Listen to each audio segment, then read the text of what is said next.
I, myself, am not transgender. I was born a man and identify as such. However, I have many close friends who are transgender, and in my friendship with them, I have seen their struggles with hate, discrimination, and violence. The culture that we treat transgender people with in this country is a plague in which must be eradicated. Next slide. This is Dime Doe, a 24-year-old woman who lived in South Carolina. On August 28th, 2019, she was gunned down by two men in a hate crime. This hate crime was directed at her because she was transgender. She had not wronged them, she had not done anything egregious, but she was shot many times just because she was transgender. The fact that a crime can be committed against someone just because of how they identify is sickening.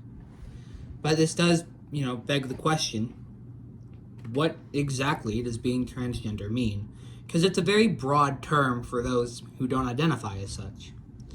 According to the Mayo Clinic, a transgender person is someone whose gender identity does not align to their biological gender. Someone who was born a man but feels like they're a woman would be a transgender woman. And this is something that we've seen more and more of in recent times. We're getting more accepting of it, so more people are becoming transgender. But that doesn't mean society as a whole is acceptant of it. Next slide. Transgender people in America regularly struggle with suicide. 82% of transgender people have considered suicide as an option, and 40% of those have attempted it. The most common group of transgender people is transgender youth, specifically those who live in an unsupportive environment. They do not feel supported by their people around them, and they feel trapped, restricted in a life that they do not wish to live. It's quite sad that we have to deal with people ending their lives because of this. People are trying to live happily. They're trying to live as themselves. And society is deciding that these people should not get the right to live and forcing their views on them. However, we see this not only in social discrimination, but professionally as well. Next slide. Transgender people require medical assistance to change their bodies. Many of them undergo surgeries and take gender-affirming hormones, such as estrogen or testosterone, to make their bodies better conform with their identities. However, it cannot be understated the amount of discrimination against transgender people in the medical industry.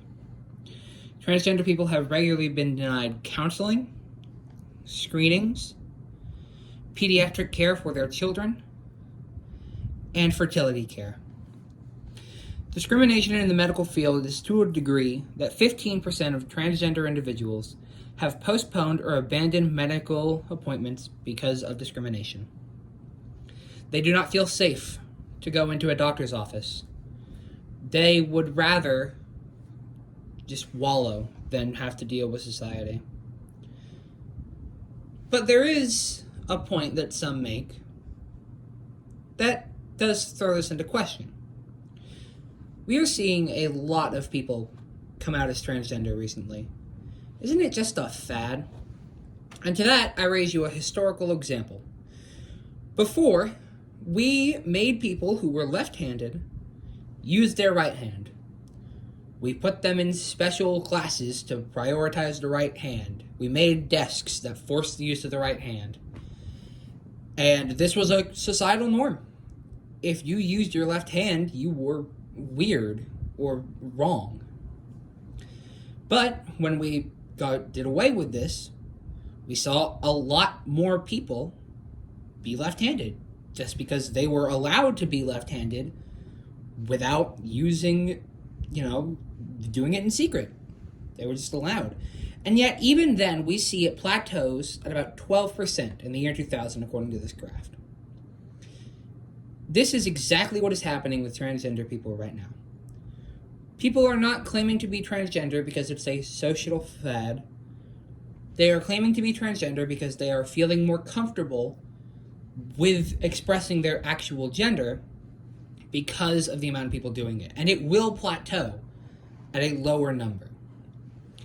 And even if this was a fad, an argument that is steeped in discrimination and suppression of a group of people is not one that should be taken seriously. Next slide. In conclusion, the transgender hate that we see in America has no place in our modern day society and is not rooted in anything reasonable. It is toxic and it is harmful.